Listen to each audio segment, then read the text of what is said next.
একবার বিশ্বনবী সাল্লাল্লাহু আলাইহি ওয়াসাল্লাম তার কলিজার টুকরো কন্যা ফাতেমার ঘরে এলেন। অত্যন্ত স্নেহের সুরে তিনি জানতে চাইলেন, মা আমার, তুমি কেমন আছো?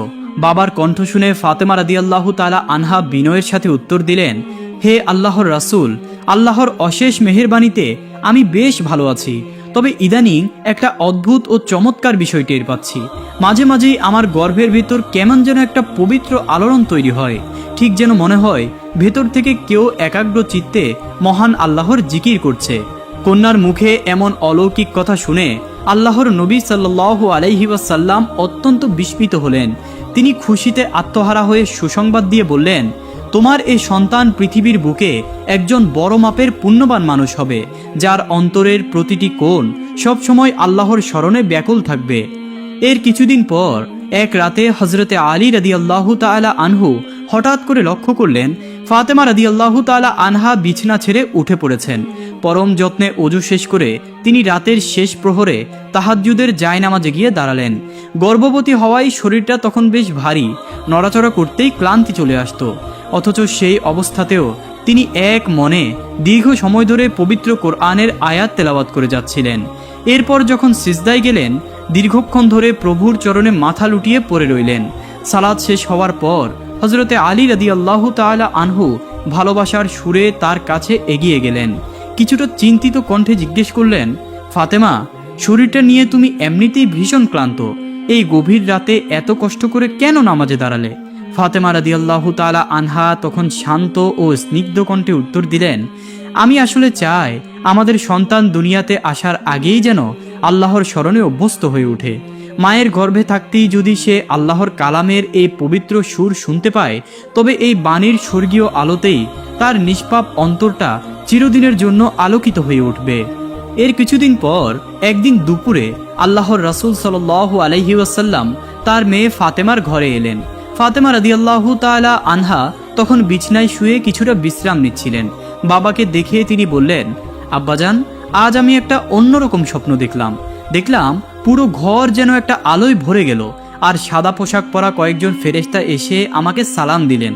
তারা আমাকে বললেন, ফাতেমা, আপনার গর্ভে যে সন্তান আছে সে বড় হয়ে ইসলামের নাম দুনিয়া জুড়ে উজ্জ্বল করবে।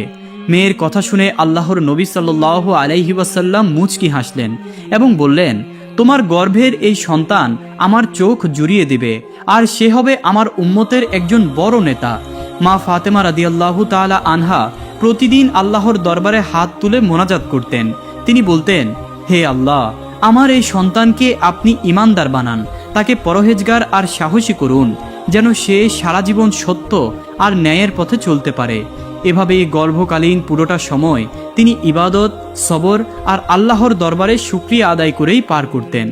যেদিন হজরত হাসান রাদিয়াল্লাহু তাআলা আনহু দুনিয়াতে আসবেন, সেদিন ফাতেমা রাদিয়াল্লাহু তাআলা আনহা মনে মনে বেশ ভয় পাচ্ছিলেন। তিনি আল্লাহর রাসূল সাল্লাল্লাহু আলাইহি ওয়াসাল্লামকে দেখেই বলে উঠলেন, আব্বাজান, আমার খুব ভয় করছে। সন্তান জন্ম দেওয়ার কষ্ট তো অনেক কঠিন, আমি এটা কিভাবে সহ্য করব? আমার তো ভয় হচ্ছে আমি বুঝি সন্তান প্রসব করতে গিয়েই মারা যাব। মেয়ের মুখে এমন কথা শুনে নবীজির চোখ দিয়ে পানি চলে এলো। তিনি কান্না ভেজা গলায় বললেন, মা ফাতেমা, তুমি একদম চিন্তা করো না, আমি আল্লাহর কাছে হাত তুলে দোয়া করছি, তিনি যেন তোমাকে কোনো রকম প্রসব বেদনা ছাড়াই এই সন্তান দান করেন। আল্লাহ যেন আমার ফাতেমার জন্য এই পুরো প্রক্রিয়াটা একদম সহজ করে দেন। অবশেষে ফাতেমা রাদিয়াল্লাহু তাআলা আনহার সন্তান প্রসবের সময় যখন ঘনিয়ে এলো, নবীজি সাল্লাল্লাহু আলাইহি ওয়াসাল্লাম তার কয়েকজন স্ত্রীকে ফাতেমার দেখাশোনার জন্য পাঠিয়ে দিলেন। নবীজির চাচি উম্মে ফদল রাদিয়াল্লাহু তাআলা আনহা দায় বা ধাত্রীর কাজে ভালো জানতেন, তাই তিনিও ফাতেমার ঘরে এলেন।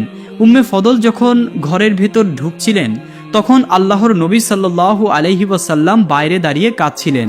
তিনি কাঁদতে কাঁদতে চাচিকে বললেন, চাচি, খেয়াল রাখবেন আমার ফাতেমা যেন একটুও কষ্ট না পায়। ব্যথার চোটে ও যদি একটা উফ শব্দও বের করে, আমি নবী তা সইতে পারবো না। কিন্তু আল্লাহর কি অসীম দয়া আর কুদরত! ফাতেমা রাদিয়াল্লাহু তাআলা আনহাকে কোনো রকম প্রসবের কষ্টই পেতে হলো না। কোনো কষ্ট ছাড়াই খুব সহজে হজরতে হাসান রাদিয়াল্লাহু তাআলা আনহু দুনিয়াতে এলেন। ঘরের বাইরে তখন নবীজি সাল্লাল্লাহু আলাইহি ওয়াসাল্লাম আর হজরত আলী রাদিয়াল্লাহু তাআলা আনহু অধীর আগ্রহে অপেক্ষা করছিলেন। একটু পরেই উম্মে ফদল রাদিয়াল্লাহু তাআলা আনহা সুন্দর একটা কাপড়ে নবজাতককে জড়িয়ে বাইরে নিয়ে এলেন। নবীজি সঙ্গে সঙ্গে নাতিকে নিজের কোলে তুলে নিলেন। পরম মমতায় বললেন, আমি এই শিশুর নাম রাখলাম হাসান।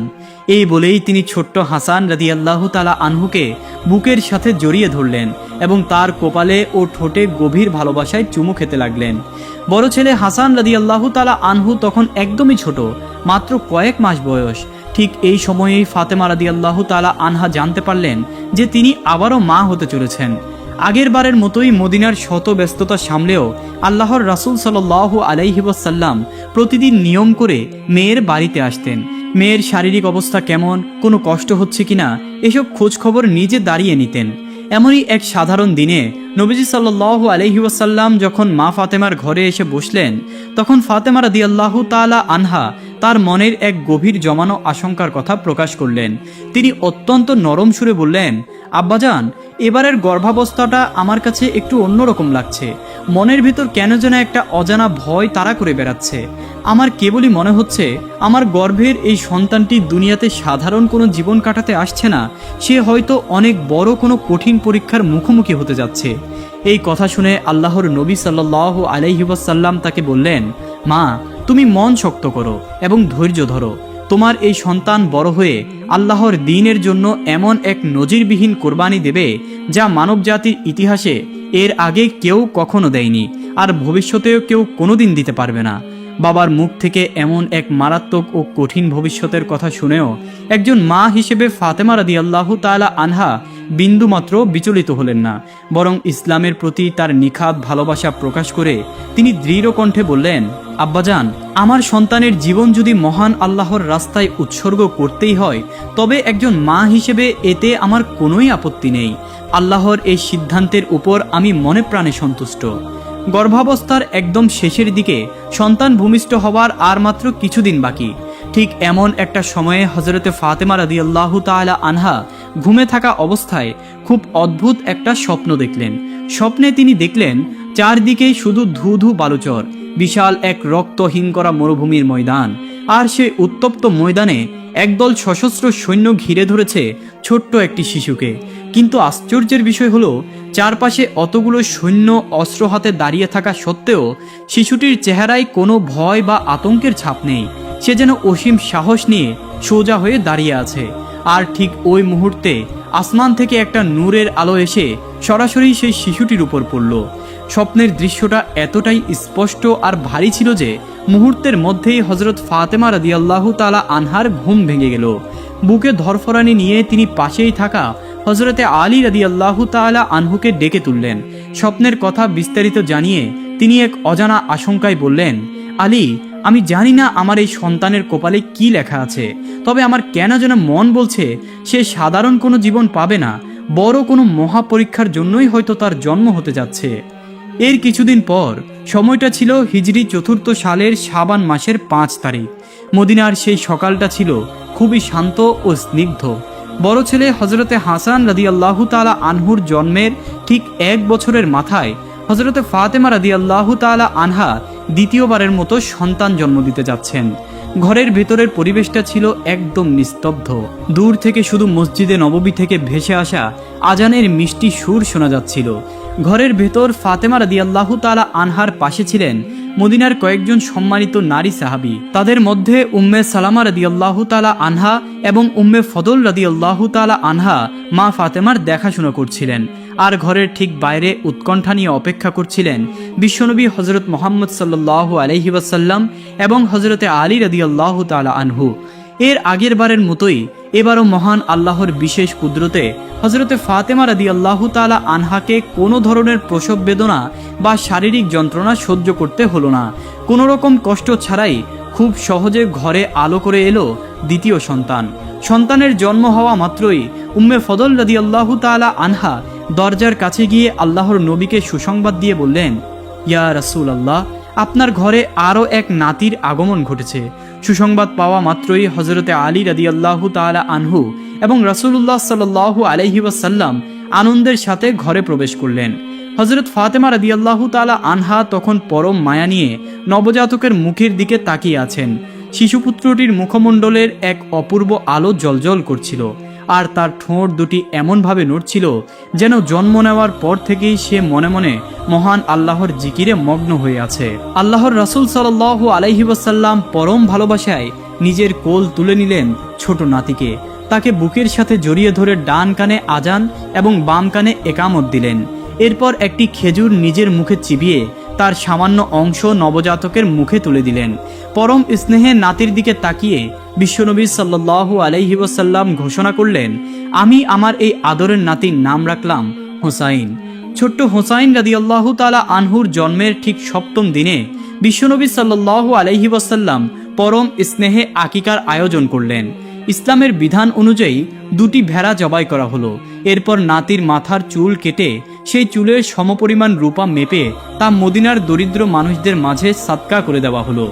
আকিকা শেষে আল্লাহর নবী দরগলিত কণ্ঠে হাত তুলে মোনাজাত করলেন, হে আল্লাহ, আমি আমার এই সন্তান আর তার ভবিষ্যৎ বংশধরদের তোমার আমানত হিসেবে সঁপে দিলাম। তুমি নিজ দয়ায় শয়তানের সমস্ত চক্রান্ত ও ক্ষতি থেকে এদের রক্ষা করো। একটার পর একটা সন্তান জন্ম নেওয়া এবং দুজনেই একদম ছোট হওয়ায় মা ফাতেমা রাদিয়াল্লাহু তাআলা আনহার উপর দিয়ে যেন ঝড় যাচ্ছিল। একদিকে ঘরের যাবতীয় কাজকর্ম সামলানো, অন্যদিকে একসাথে 2টি ছোট্ট বাচ্চাকে যত্ন নেওয়া, সব মিলিয়ে তার শরীর একদম ভেঙে পড়ছিল। মেয়ের এই কষ্ট আর শারীরিক ক্লান্তি দেখে আল্লাহর নবী সাল্লাল্লাহু আলাইহি ওয়াসাল্লাম আর স্থির থাকতে পারলেন না। তিনি চেষ্টা করতেন দিনের দিকে বেশিরভাগ সময় হাসান আর হুসাইনকে নিজের কাছে রেখে দিতে, যাতে ফাতেমা রাদিয়াল্লাহু তাআলা আনহা কিছুটা বিশ্রাম নেওয়ার সুযোগ পান। একদিন দুপুরে ফাতেমা রাদিয়াল্লাহু তাআলা আনহার ঘরে বসে বিশ্বনবী সাল্লাল্লাহু আলাইহি ওয়াসাল্লাম 2 নাতিকে 2 কোলে নিয়ে খেলা করছিলেন। দাদা আর নাতিদের সে আনন্দ কোনো মুহূর্তের মাঝেই সেখানে হঠাৎ হাজির হলেন ওহির ফেরেশতা জিব্রাইল আলাইহিস সালাম। তার হাতে ছিল একটি কাঁচের পাত্র আর একখানা চিঠি। জিব্রাইল আলাইহিস সালাম কাছে এসে বললেন, ইয়া রাসূলুল্লাহ, মহান আল্লাহ রব্বুল আলামিন আপনার দরবারে একটি বিশেষ চিঠি পাঠিয়েছেন। নবীজি জিজ্ঞেস করলেন, হে জিব্রাইল, কিসের চিঠি এটি? ফেরেশতা জিব্রাইল আলাইহিস সালাম নিচু কণ্ঠে বললেন, হে আল্লাহর নবী, এই চিঠিতে লেখা আছে আপনার এই 2 নিষ্পাপ নাতিকে মহান আল্লাহ দিনের এক পরম খেদমতের জন্য কবুল করে নিয়েছেন। কথাটি শোনা মাত্রই নবীজি সাল্লাল্লাহু আলাইহি ওয়াসাল্লামের মন অজানা এক আশঙ্কায় কেঁপে উঠল। তিনি অবুঝ শিশুর মতো ফুপিয়ে কেঁদে উঠলেন। কান্না ভেজা গলায় বললেন, ওহে জিব্রাইল, সারাটা জীবন তো আমি কত শত দুঃখ কষ্ট সয়েই পার করলাম। আমাকে দয়া করে নতুন করে এমন কোনো দুঃসংবাদ দিও না যা আমার এই দুর্বল হৃদয় আর সইতে পারবে না। কিন্তু জিব্রাইল আলাইহিস সালামকে আল্লাহর নির্ধারিত বার্তাটি পৌঁছে দিতেই হতো। তিনি অত্যন্ত ভারাক্রান্ত মনে বললেন, ইয়া রাসূলুল্লাহ, যা সত্য তা আপনাকে জানতেই হচ্ছে। আপনার বড় নাতি হাসানকে কাফের ও বেঈমানরা চক্রান্ত করে বিষ খাইয়ে হত্যা করবে, আর আপনার ছোট নাতি হোসাইনকে নিয়ে যাওয়া হবে ইরাকের কারবালায়, সেই তপ্ত মরুপ্রান্তরে। সেখানে তার উপর চালানো হবে অমানসিক নির্মমতা। তবে জীবনের শেষ মুহূর্ত পর্যন্ত তিনি সত্য ও ন্যায়ের উপর অটল থেকে লড়াই করে যাবেন। অবশেষে ঘাতকের দল তার দেহ থেকে পবিত্র মস্তক বিচ্ছিন্ন করে তাকে শহীদ করবে। নিজের আদরের কলিজার টুকরো নাতির এমন করুণ পরিণতির কথা শুনে বিশ্বনবী সাল্লাল্লাহু আলাইহি ওয়াসাল্লাম অজর ধারায় কাঁদতে লাগলেন। তার বুকের ভেতরটা যেন বেদনায় দুমড়ে মুচড়ে গেল। তখন জিব্রাইল আলাইহিস সালাম নবীজির হাতে একটা কাঁচের পাত্র তুলে দিলেন। সেটিতে কিছু ছোট ছোট পাথরের টুকরো রাখা ছিল। জিব্রাইল আলাইহিস সালাম বললেন, ইয়া রাসূলুল্লাহ, এই পাত্রটি আপনি খুব সাবধানে রেখে দিন। যেদিন দেখবেন এই পাত্রের ভেতরের পাথরগুলো লাল রক্তে পরিণত হয়ে গেছে, সেদিনই বুঝে নেবেন ঠিক সেদিনই কারবালার প্রান্তরে আপনার প্রিয় নাতি হুসাইন শহীদ হয়ে গেছেন। বিশ্বনবী সাল্লাল্লাহু আলাইহি ওয়াসাল্লাম এক বুক যন্ত্রণা আর ভারাক্রান্ত মন নিয়ে সেই কাঁচের পাত্রটি পরম যত্নে নিজের কাছে তুলে রাখলেন। এর কিছুদিন পর মদিনার এক বড় মজলিসে সাহাবীরা সবাই একসাথে বসেছিলেন। সেই মজলিসে আমিরুল মুমিনিন হযরত ওমর রাদিয়াল্লাহু তাআলা আনহু এবং হযরত আলী রাদিয়াল্লাহু তাআলা আনহুর মতো বর্ষিয়ান সাহাবীরাও উপস্থিত ছিলেন। দিনের নানা বিষয়ে আলোচনা চলছিল। এমন সময় হঠাৎ সভা থেকে বায়ুবিদ্ধা এক লোক দাঁড়িয়ে গেলেন। তিনি হযরত ওমর রাদিয়াল্লাহু তাআলা আনহুর দিকে তাকিয়ে বললেন, হে আমিরুল মুমিনিন, আমার ভেতরে 8টি বিশেষ কথা বা স্বভাব আছে। আমি এই মজলিসে সবার সামনে কথাগুলো বলতে চাই। বলা শেষ হলে আপনি বিচার করে বলবেন মানুষ হিসেবে আমি কেমন আর আমার ইমানের অবস্থা কি। হযরত ওমর রাদিয়াল্লাহু তাআলা আনহু মনে মনে ভাবলেন, বৃদ্ধ হয়তো বলবেন তিনি নিয়মিত 5 ওয়াক্ত নামাজ পড়েন, রোজা রাখেন, জাকাত দেন, হজ করেছেন আর গরিব দুঃখীদের সাহায্য করেন। এসব ভেবে তিনি বললেন, বেশ তো, আপনার ওই 8টি কথা সবার সামনে প্রকাশ করুন, এতে মানুষের উপকারই হবে। আর আপনার কথা শুনে আমি জানিয়ে দিব আপনার ঈমান কতটা শক্ত। বৃদ্ধ লোকটি তখন খলিফা হযরত ওমর রাদিয়াল্লাহু তাআলা আনহুকে বললেন, তাহলে শুনুন ওমর, আমার প্রথম কথা হলো আমার মনে জান্নাতে যাওয়ার কোনো বাসনা বা ইচ্ছা নেই। এই কথা শুনেই হযরত ওমর রাদিয়াল্লাহু তাআলা আনহুর চেহারার রং বদলে গেল। তিনি হতবাক হয়ে ভাবলেন, এ কেমন কথা, একজন মুমিন হয়ে জান্নাতে যেতে চায় না? বৃদ্ধ লোকটি ওমরের মুখের ভাব দেখে বললেন, এটি তো কেবল শুরু, এবার আমার দ্বিতীয় কথাটি শুনুন। মহান আল্লাহ তাআলা যেই জাহান্নাম বানিয়ে রেখেছেন, আমি সেই জাহান্নামকে বিন্দু মাত্রও ভয় পাই না। এরপর হযরত ওমর রাদিয়াল্লাহু তাআলা আনহু সোজা হয়ে বসে পড়লেন। তার মন অসন্তুষ্ট হতে শুরু করলো। তা দেখে বৃদ্ধ লোকটি বললেন, হে আমিরুল মুমিনিন, শান্ত হয়ে বসুন। আমার তো আরও 6টি কথা বলা বাকি আছে, তবে শর্ত একটাই, পুরো কথা শেষ না হওয়া পর্যন্ত আপনি রাগ করতে পারবেন না। আমার তৃতীয় কথা হলো, আমি যদি কোনো মৃত প্রাণী পাই তবে তা অনায়াসেই খেয়ে ফেলি। হযরত ওমর আর থাকতে না পেরে বলে উঠলেন, আপনি মরা প্রাণীর মাংস খান মানে? বৃদ্ধ বললেন, ওমর, আপনি কিন্তু কথা দিয়েছেন 8টি কথা শেষ না হওয়া পর্যন্ত আপনি কোনো রাগ দেখাবেন না। বৃদ্ধ লোকটি আবার বলতে শুরু করলেন, আমার চতুর্থ কথা, আমি কোনো কিছু নিজের চোখে না দেখেই তার পক্ষে নির্দ্বিধায় সাক্ষ্য দিয়ে দিই। হযরত ওমর বললেন, না না, এটি তো স্পষ্ট ভুল কথা। বৃদ্ধ শান্ত গলায় বললেন, না ওমর, এটাই সত্যি, ধৈর্য ধরে বসুন। আমার পঞ্চম কথা হলো, কোথাও কোনো ফিতনা বা অশান্তি আসলে আমি খুব খুশি হই। ফিতনা দেখতে আমার ভীষণ ভালো লাগে। ওমর রাদিয়াল্লাহু তাআলা আনহু কোনো মতে রাগ চেপে রেখে বললেন, এবার আপনার 6 নম্বর কথাটা দ্রুত বলুন। বৃদ্ধ বললেন, আমার 6 নম্বর কথা, কেউ এসে আমাকে পরম সত্য বা হকের কথা বললে আমি তাকে চরম ঘৃণা করি। কথাটি শুনে ওমরের চোখ মুখ লাল হয়ে উঠল।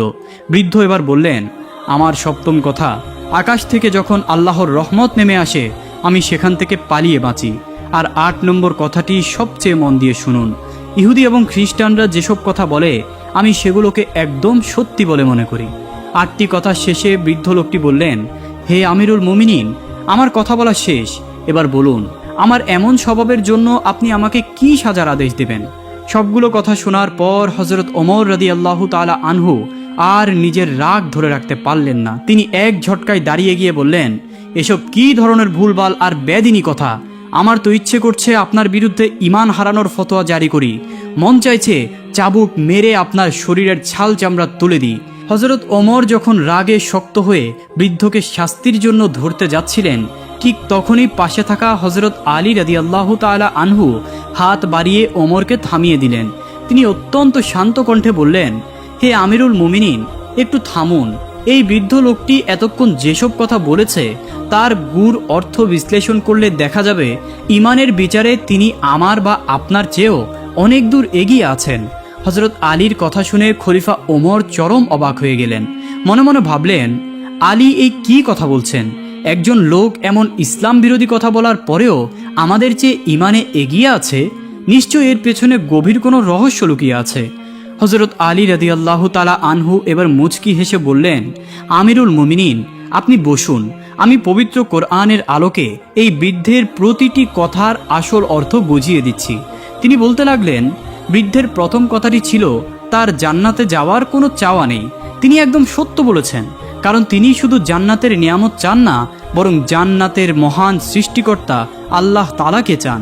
যেমনটা হযরত রাবেয়া বসরি রহমাতুল্লাহি আলাইহা বলতেন, জান্নাত পায় বা না পায়, কিন্তু একবার যদি মালিকের দেখা পায় তবে আমার আর কিছুই প্রয়োজন নেই। দ্বিতীয় কথা, তিনি জাহান্নামকে ভয় পান না, কারণ তিনি স্রষ্টার তৈরি আগুনকে নয়, বরং জাহান্নামের সৃষ্টিকর্তাকে ভয় পান। আর যিনি আল্লাহকে ভয় করেন তার জন্য আলাদা করে জাহান্নামকে ভয় পাওয়ার কোনো প্রয়োজন পড়ে না। হযরত ওমর রাদিয়াল্লাহু তাআলা আনহু মাঝপথে থামিয়ে বললেন, হে আলী, কিন্তু উনি তো 3 নম্বর কথায় বলেছেন উনি নাকি মরা প্রাণীর মাংস খান। হযরত আলী রাদিয়াল্লাহু তাআলা আনহু হেসে বললেন, ওমর, এই মৃত প্রাণী তো আপনিও খান, এমনকি আমিও খাই। ওমর চমকে উঠে বললেন, আমরাও মরা প্রাণী খাই মানে? হযরত আলী বললেন, কেন, আপনি কি নদীর মাছ খান না? মাছ যখন পানি থেকে তোলা হয় মানুষ কি তা জ্যান্ত খায় নাকি মৃত অবস্থায় রান্না করে খায়? ইসলামের বিধানে মাছ তো মৃত হলেও হালাল। এরপর তিনি বললেন, বৃদ্ধের 4 নম্বর কথাটি ছিল না দেখে সাক্ষ্য দেওয়া। এটাও তো আমরা সবাই করি। আমরা কেউ কি আল্লাহ তাআলাকে চোখে দেখেছি? দেখিনি, অথচ সবাই সাক্ষ্য দিই যে আল্লাহ তাআলা এক ও অদ্বিতীয়। 5 নম্বর কথা, ফিতনা আসলে তিনি খুশি হন। পবিত্র কোরআনে মহান আল্লাহ তাআলা মানুষের সম্পদ আর সন্তানকে ফিতনা বা পরীক্ষা হিসেবে উল্লেখ করেছেন। আর নিজের সন্তান ও ধন সম্পদের প্রতি তো প্রতিটি মানুষেরই অকৃত্রিম ভালোবাসা থাকে। 6 নম্বর কথা, তিনি হক বা সত্যকে অপছন্দ করেন। এখানে হক মানে হলো মৃত্যু, কারণ মৃত্যুর চেয়ে বড় সত্য এই জগতে আর কিছুই নেই। মৃত্যু একদিন আমাদের সবার কাছেই আসবে, কিন্তু চরম সত্য হওয়া সত্ত্বেও মানুষ কি মৃত্যুকে স্বাচ্ছন্দ্যে আপন করে নিতে চায়? না, স্বাভাবিকভাবেই মানুষ মৃত্যুকে অপছন্দ করে। 7ম কথা, আল্লাহর রহমত আসলে তিনি পালিয়ে যান। এখানে রহমত বলতে বৃষ্টির কথা বলা হয়েছে। মেঘ থেকে যখন বৃষ্টির ফোঁটা ঝরে তখন সবাই ভিজে যাওয়ার ভয়ে আশ্রয় খুঁজতে ঘরের দিকে দৌড়ে পালায়। সবশেষে হযরত ওমর রাদিয়াল্লাহু তাআলা আনহু বললেন, হে আলী, তুমি তো 7টি কথার চমৎকার যুক্তি দিলে, কিন্তু তার 8 নম্বর কথাটির উত্তর কিভাবে দেবে? উনি যে বললেন ইহুদি আর খ্রিস্টানরা যা বলে সেটাই নাকি সত্য। হযরত আলী রাদিয়াল্লাহু তাআলা আনহু শান্ত কণ্ঠে জবাব দিলেন, আমিরুল মুমিনিন, বৃদ্ধের এই কথাটিও শতভাগ সত্যি। আপনি যদি কোনো ইহুদিকে জিজ্ঞেস করেন, সে বলবে খ্রিস্টানদের ধর্মমত ভুল, আবার কোনো খ্রিস্টানকে জিজ্ঞেস করলে সে বলবে ইহুদিদের পথ ভুল। আমরা মুসলমান হিসেবে বিশ্বাস করি উভয় দলই সত্যের পথ থেকে বিচ্যুত হয়ে গেছে। তাই ইহুদিদের চোখে খ্রিস্টানরা ভুল আর খ্রিস্টানদের চোখে ইহুদিরা ভুল। তাদের এই পারস্পরিক মন্তব্যটি তো পুরোপুরি সত্য, কিন্তু সঠিক ও সত্যের সরল পথে যিনি দাঁড়িয়ে আছেন তিনি হলেন আমাদের প্রিয় নবী হযরত মুহাম্মদ মুস্তাফা সাল্লাল্লাহু আলাইহি ওয়াসাল্লাম। হযরত আলী রাদিয়াল্লাহু তাআলা আনহুর এমন প্রজ্ঞাপূর্ণ ও অসাধারণ ব্যাখ্যা শুনে হযরত ওমর রাদিয়াল্লাহু তাআলা আনহুর সমস্ত রাগ এক মুহূর্তেই পানি হয়ে গেল। বৃদ্ধ লোকটির ঈমানের গভীরতা আর হযরত আলীর অতুলনীয় জ্ঞান দেখে দরবারের সবাই বিস্ময়ে অভিভূত হয়ে পড়ল। এই ঘটনার কিছুদিন পরেই হযরত আলী রাদিয়াল্লাহু তাআলা আনহু মদিনার গলি দিয়ে হেঁটে যাচ্ছিলেন। হুট করেই দূর থেকে মানুষের তীব্র চেঁচামেচি আর হট্টগোল তার কানে এলো। একটু সামনে এগিয়ে যেতেই দেখতে পেলেন কয়েকজন লোক এক অসহায় নারীকে বেশ রূঢ়ভাবে টেনে হিঁচড়ে নিয়ে যাচ্ছে। দৃশ্যটি দেখে হযরত আলী রাদিয়াল্লাহু তাআলা আনহুর মনটা ভারাক্রান্ত হয়ে উঠল। তিনি গম্ভীর গলায় হাঁক দিয়ে বললেন, কি হচ্ছে এখানে? একটা মহিলার সাথে তোমরা এমন আচরণ করছো কেন? লোকগুলো থমকে দাঁড়িয়ে বলল, হে আলী, এই মহিলা জিনার অপরাধে অপরাধী। আমিরুল মুমিনিন হযরত ওমর রাদিয়াল্লাহু তাআলা আনহু একে পাথর মেরে মৃত্যুদণ্ড অর্থাৎ রজমের আদেশ দিয়েছেন। এই কথা শুনে হযরত আলী রাদিয়াল্লাহু তাআলা আনহু আরও বেশি অসন্তুষ্ট হলেন। তিনি স্পষ্ট কণ্ঠে বললেন, তোমরা যেভাবে টেনে হিঁচড়ে নিয়ে যাচ্ছ, আদৌ কি সমস্ত বিষয় খতিয়ে দেখা হয়েছে? অপরাধের পেছনের সত্যিটা কি তোমরা নিশ্চিত হয়েছ? লোকগুলো অবাক হয়ে উত্তর দিল, আমরা তো আমিরুল মুমিনিন ওমরের আদেশই পালন করছি। হযরত আলী রাদিয়াল্লাহু তাআলা আনহু আর এক মুহূর্তও দেরি করলেন না। তিনি সাহসিকতার সাথে এগিয়ে গিয়ে লোকগুলোর হাত থেকে ওই নারীকে মুক্ত করে দিলেন। তারপর বেশ কড়া আসুরে লোকগুলোকে সতর্ক করে বললেন, বিচার প্রক্রিয়া শতভাগ নিশ্চিত না করে কোনো মহিলার সাথে এমন টানাটানি করার অধিকার তোমাদের নেই। আগে আসল সত্যটা বের করো, তারপর সিদ্ধান্তের কথা ভাববে। লোকগুলো একেবারে চুপ হয়ে গেল। হযরত আলী রাদিয়াল্লাহু তাআলা আনহুর ব্যক্তিত্ব আর গাম্ভীর্যের সামনে কিছু বলার সাহস তাদের ছিল না। তারা সোজা খলিফা হযরত ওমর রাদিয়াল্লাহু তাআলা আনহুর দরবারে গিয়ে হাজির হলো এবং পুরো ঘটনা জানিয়ে বলল, হে আমিরুল মুমিনিন, আলী আমাদের কাজে বাধা দিয়েছেন এবং সেই সাজাপ্রাপ্ত মহিলাকে মুক্ত করে দিয়েছেন। খবরটি শুনে হযরত ওমর রাদিয়াল্লাহু তাআলা আনহু কিছুক্ষণ গম্ভীর হয়ে দাঁড়িয়ে রইলেন। তিনি গভীর চিন্তায় মগ্ন হয়ে বললেন, আলী যখন এই কাজে বাধা দিয়েছেন, নিশ্চয়ই এর পেছনে কোনো বড় কারণ আছে। কারণ ছাড়া এমন সিদ্ধান্ত নেওয়ার মানুষ সে নয়। তোমরা গিয়ে আলীকে আমার কাছে নিয়ে এসো। কিছুক্ষণ পর হযরত আলী রাদিয়াল্লাহু তাআলা আনহু খলিফার সামনে এসে দাঁড়ালেন। তার চেহারায় কোনো ভীতি ছিল না, বরং সত্য ও ন্যায়ের এক অদ্ভুত দ্যুতি ফুটে উঠেছিল। হযরত ওমর রাদিয়াল্লাহু তাআলা আনহু সরাসরি জানতে চাইলেন, হে আলী, তুমি কেন জেনাকারী নারীর সাজা কার্যকর করতে বাধা দিলে?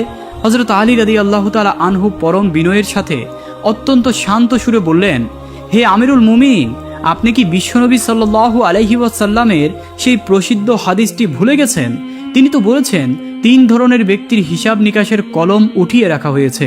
প্রথমত ঘুমন্ত ব্যক্তি যতক্ষণ না সে জাগ্রত হয়, দ্বিতীয়ত অবুঝ শিশু যতক্ষণ না সে প্রাপ্তবয়স্ক হয়, আর তৃতীয়ত পাগল বা মানসিক ভারসাম্যহীন ব্যক্তি যতক্ষণ না সে সুস্থ জ্ঞানে ফিরে আসে।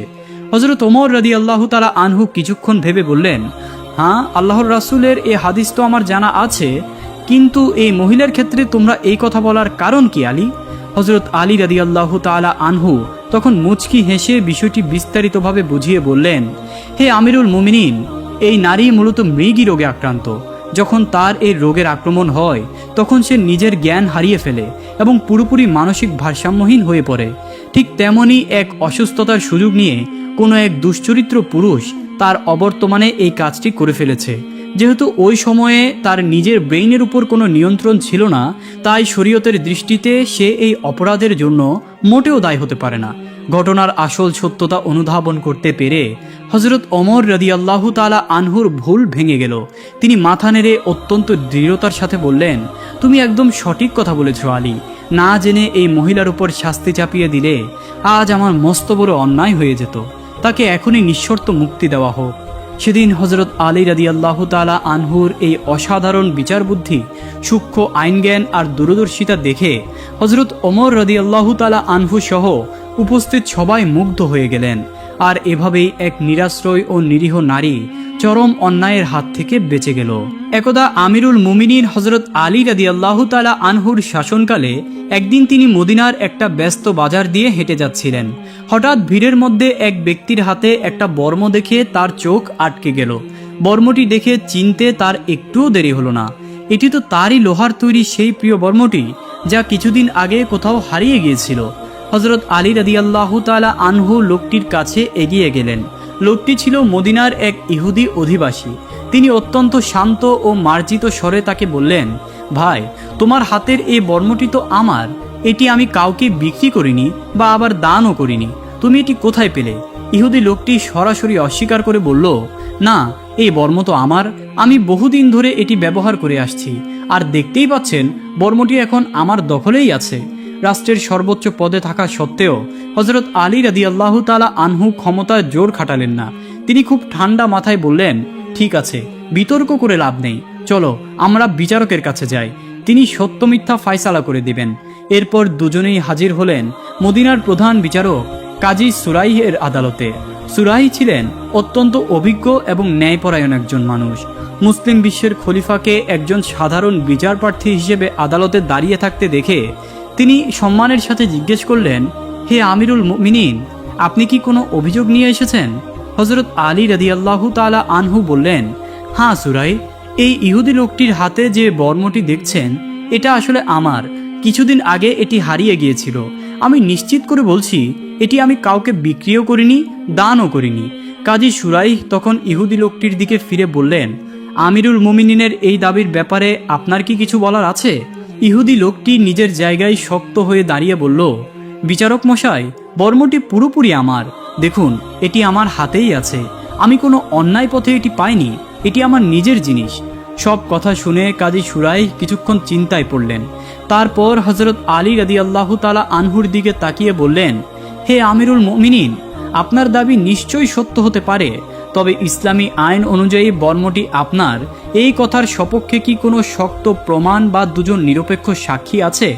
হযরত আলী রাদিয়াল্লাহু তাআলা আনহু বললেন, হ্যাঁ, আমার মুক্ত করে দেওয়া দাস কানবার এবং আমার ছেলে হযরত হাসান রাদিয়াল্লাহু তাআলা আনহু সাক্ষী দিতে পারবে যে এই বর্মটি আমার। কাজী সুরাইহ মাথা নিচু করে কয়েক মুহূর্ত ভাবলেন। সুরাইহ তখন বিনয়ের সাথে বললেন, হে আমিরুল মুমিনিন, আদালতের নিয়ম হলো পিতার পক্ষে ছেলের সাক্ষ্য গ্রহণ করা যায় না, আর কানবার একাকী পূর্ণাঙ্গ সাক্ষী হিসেবে যথেষ্ট নয়। অতএব পর্যাপ্ত প্রমাণের অভাবে আমি বর্মটি এই ইহুদির বলেই রায় দিচ্ছি। কাজী সুরাইহ এর এমন রায় শুনে বিচারালয়ে উপস্থিত সবাই অবাক হয়ে গেল, কিন্তু মুসলিম জাহানের শাসক হযরত আলী রাদিয়াল্লাহু তাআলা আনহু বিন্দুমাত্র অসন্তুষ্ট হলেন না। তার চেহারায় কোনো রাগ বা ক্ষোভের চিহ্নও দেখা গেল না। তিনি হাসি মুখে অত্যন্ত সহজভাবে আদালতের রায় মেনে নিলেন। এই দৃশ্য দেখে সেই ইহুদি লোকটি স্তব্ধ হয়ে গেল। সে নিজের চোখ আর কানকে বিশ্বাস করতে পারছিল না। সমগ্র মুসলিম জাহানের খলিফা নিজে একজন সাধারণ অমুসলিম প্রজার বিরুদ্ধে বিচারকের সামনে এসে দাঁড়ালেন, আর সেই দেশের বিচারক স্বয়ং খলিফার বিরুদ্ধে গিয়ে একজন সাধারণ ইহুদির পক্ষে রায় দিয়ে দিলেন। ইহুদি লোকটির শরীর কাঁপতে লাগলো। সে আবেগ ধরে রাখতে না পেরে চিৎকার করে বলে উঠল, আল্লাহর কসম, এটা অবিশ্বাস্য। এত বড় রাষ্ট্রের খলিফা হয়ে তিনি আমার সাথে আদালতের সাধারণ একজন মানুষের জায়গায় দাঁড় করালেন, আর বিচারকও খলিফার বিপক্ষে রায় দিলেন। এমন নিরপেক্ষ ইনসাফ তো দুনিয়ার বুকে আমি আর কোথাও দেখিনি। তার চোখ দিয়ে পানি গড়িয়ে পড়ল। সে কম্পিত কণ্ঠে বলল, আমি সাক্ষ্য দিচ্ছি এই ধর্মই পরম সত্য ধর্ম। আল্লাহ ছাড়া কোনো সত্য মাবুদ নেই এবং মুহাম্মদ সাল্লাল্লাহু আলাইহি ওয়াসাল্লাম আল্লাহর প্রেরিত বিশ্বনবী ও রাসূল। তারপর সে হযরত আলী রাদিয়াল্লাহু তাআলা আনহুর দিকে ফিরে বলল, হে আমিরুল মুমিনিন, সত্যি বলতে এই বর্মটি আপনারই ছিল। আমি এটি কুড়িয়ে পেয়েছিলাম এবং নিজের মনে করে রেখে দিয়েছিলাম। আজ আমি বুঝতে পেরেছি আপনার এই মহান চরিত্র আর ইসলামের এই ন্যায় বিচার কোনো মানুষের বানানো হতে পারে না। ইহুদি লোকটির এই পরিবর্তন দেখে হযরত আলী রাদিয়াল্লাহু তাআলা আনহু খুশিতে আত্মহারা হয়ে গেলেন। তিনি পরম মায়ায় বর্মটি লোকটির হাতে তুলে দিয়ে বললেন, আজ থেকে তুমি আমার দিনী ভাই। এই বর্মটি আর আমার নয়, এটি তোমাকেই হাদিয়া হিসেবে দিয়ে দিলাম।